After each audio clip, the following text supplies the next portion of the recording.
నమస్కారం TNN news కి స్వాగతం. హెడ్లైన్ చూద్దాం.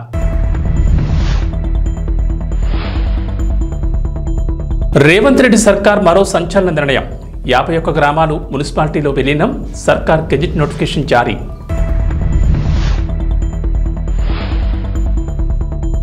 తెలంగాణ వాసులకు అలర్ట్. రాష్ట్రంలో స్వైన్ ఫ్లూ కేసుల కలకలం.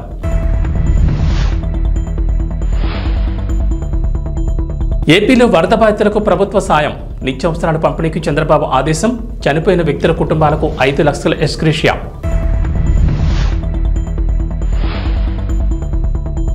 తెలంగాణకు రెయిన్ అలర్ట్. నేడు పలు జిల్లాల్లో వర్షాలు. వాతావరణ శాఖ హెచ్చరికలు. సంచలన నిర్ణయాలతో దూసుకుపోతున్న రేవంత్ రెడ్డి సర్కార్ మరో కీలక నిర్ణయం తీసుకుంది.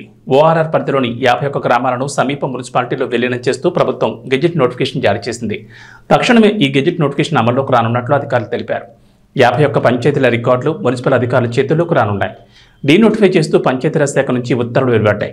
మేడ్చల్ మున్సిపాలిటీలోకి పూడూర్, రాయలపూర్ గ్రామాలు రానున్నాయి. దమ్మాయిగూడ మున్సిపాలిటీలోకి కీసర, యాదగిరిపల్లి, అంకిరెడ్డిపల్లి, చిర్యాల, నర్సంపల్లి, తిమ్మాయిపల్లి గ్రామాలు విలీనం కానున్నాయి.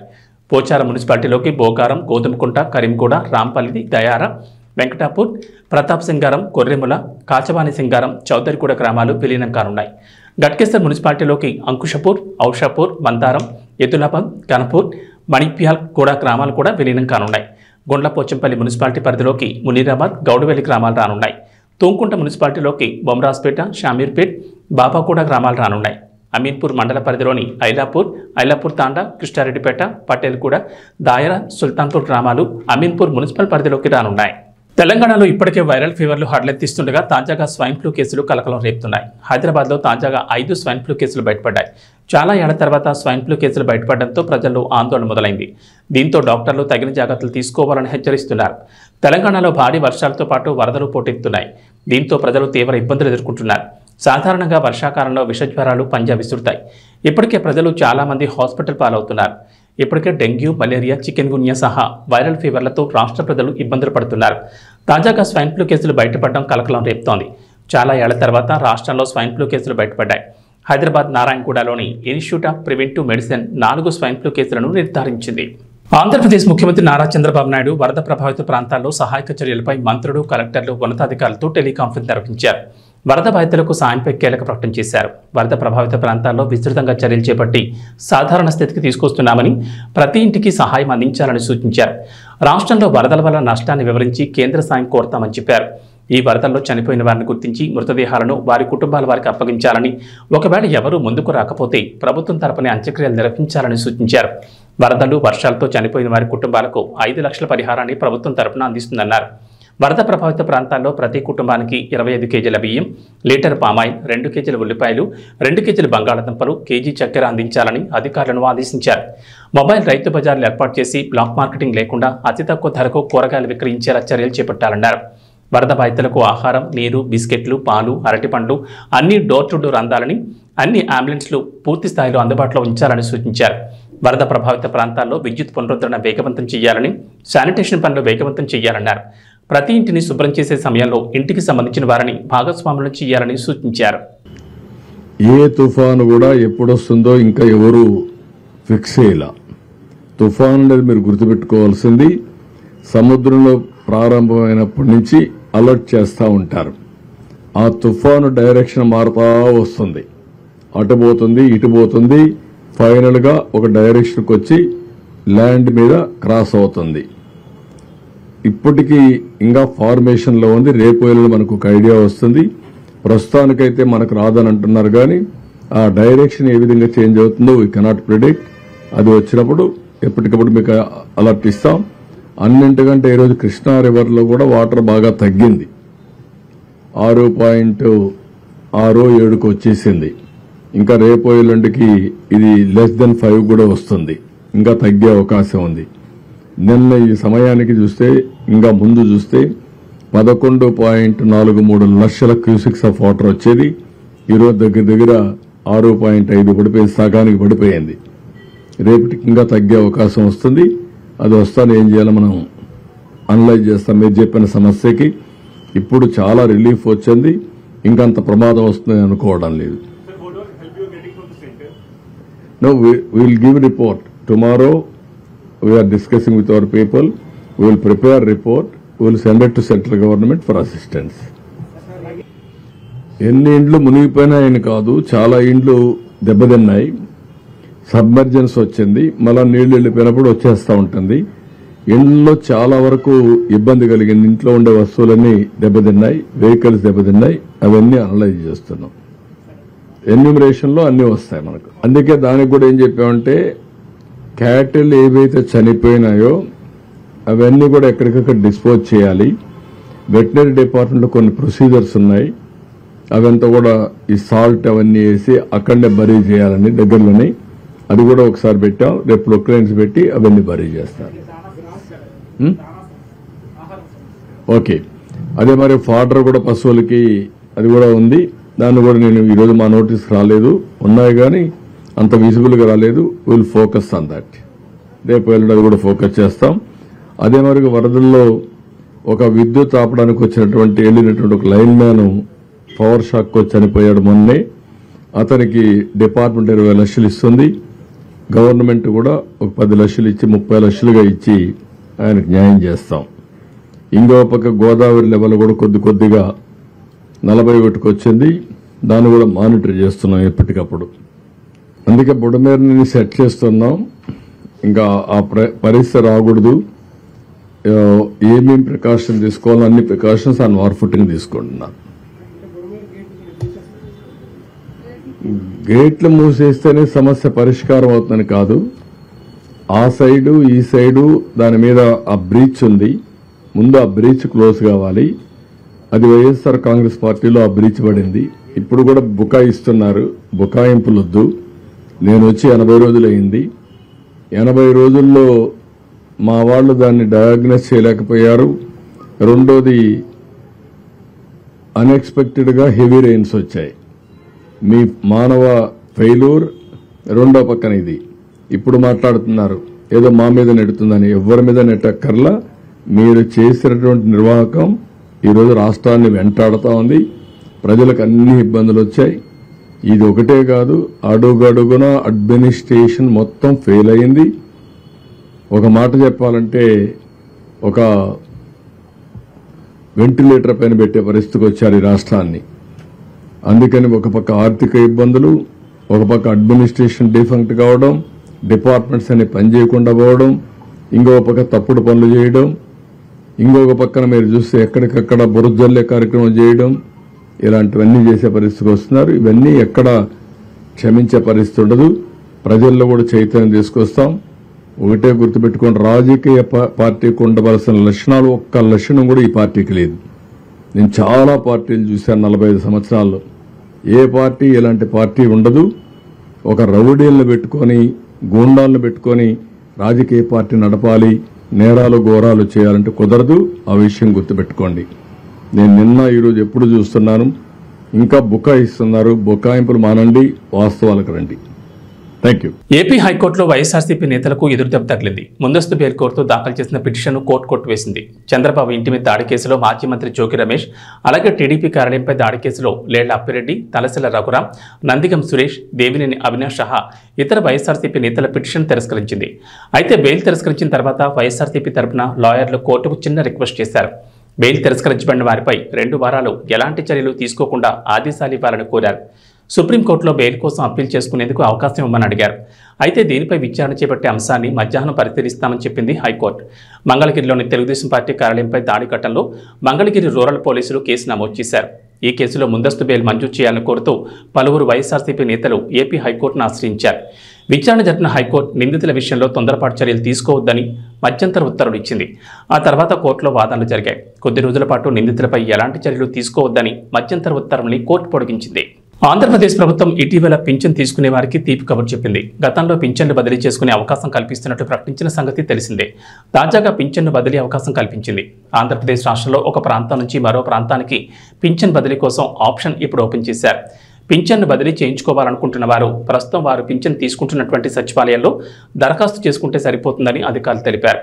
పింఛన్ బదిలీకి దరఖాస్తుతో పాటుగా పింఛన్ ఐడి ఏ ప్రాంతానికి బదిలీ చేయాలనుకుంటున్నారో ఆ ప్రాంతానికి సంబంధించి జిల్లా, మండలం, సచివాలయం పేరు అవసరం ఉంటుంది. ఆధార్ జిరాక్స్ కూడా అందజేయాల్సి ఉంటుంది. పింఛన్ వెబ్సైట్లో ప్రభుత్వం బదిలీ ఆప్షన్ ఇచ్చింది. స్వగ్రామాలకు రాలేని వారు తాము ఉండే ప్రాంతానికి బదిలీ చేసుకుంటే పింఛన్ల పంపిణీ శాతం మరింత పెరిగేందుకు దోహదపడుతుందని అంటున్నారు. ఈ ఆప్షన్ ప్రతి నెలా ఉంటుందని, దీన్ని సద్వినియోగం చేసుకుంటే స్వగ్రామాలకు రావాల్సిన అవసరం ఉండదని అంటున్నారు. విజయవాడ సహా రాష్ట్రంలోని పలు జిల్లాల్లో కురిసిన భారీ వర్షాలకు జనజీవనం స్తంభించిపోయింది. సీఎం చంద్రబాబు చాలా ప్రాంతాల్లో పర్యటిస్తున్నారు. ఈ క్రమంలోనే డిప్యూటీ సీఎం ఎక్కడా కనిపించకపోవడం తీవ్ర ఆశ్చర్యంగా మారింది. ఇక ప్రతిపక్షాలు కూడా పవన్ కళ్యాణ్ ఎక్కడా అంటూ విమర్శలు చేస్తూనే ఉన్నారు. ఈ నేపథ్యంలోనే తాజాగా వరద బాధితులకు తన సొంతంగా భారీగా ఆర్థిక సహాయం ప్రకటించారు పవన్ కళ్యాణ్.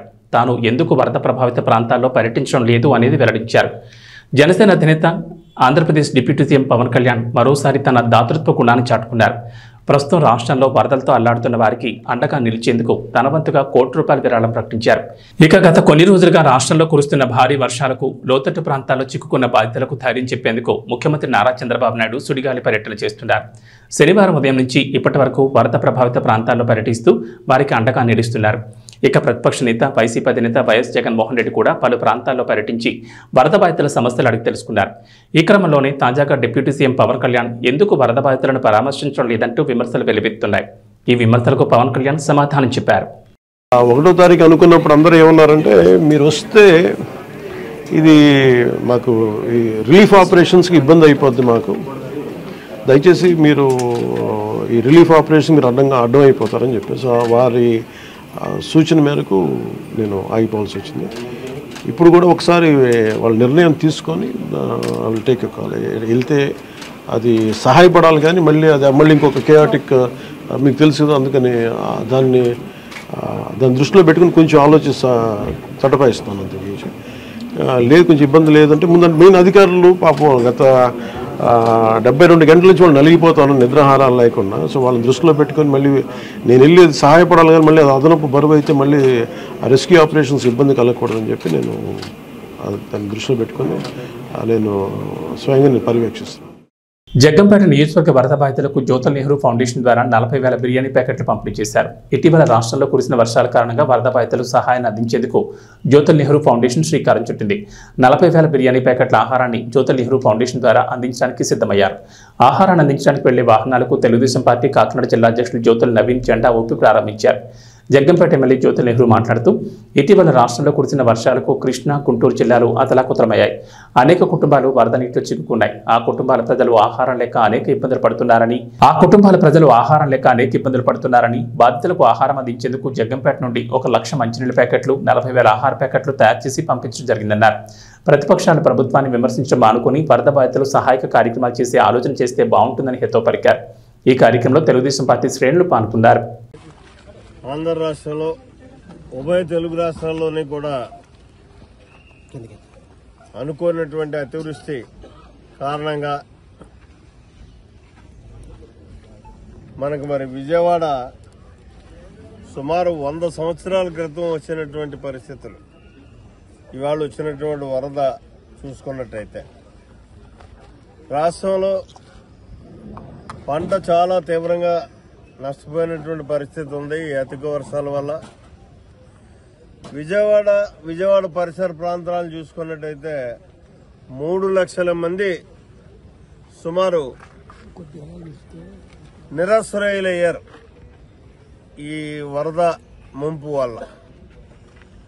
అయితే ప్రభుత్వం మనం చూస్తున్నాం, చంద్రబాబు నాయుడు గారు ఈ వరద ప్రారంభమైన దగ్గర నుంచి కూడా నిత్యం బాధితులతోటే మమేకమై వాళ్ళకు మనోధైర్యాన్ని ఇస్తూ ఎక్కడికక్కడ వాళ్ళందరినీ కూడా ప్రభుత్వ యంత్రాంగాన్ని అంతా అలర్ట్ చేసి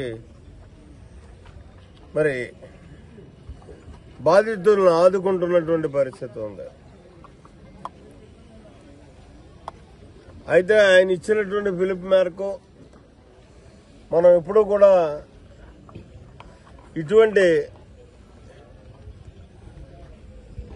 ఏదైతే విపత్కర పరిస్థితులు వస్తుంటాయో అటువంటి బాధితులందరినీ ఆదుకోవడానికి ముందుండేటటువంటి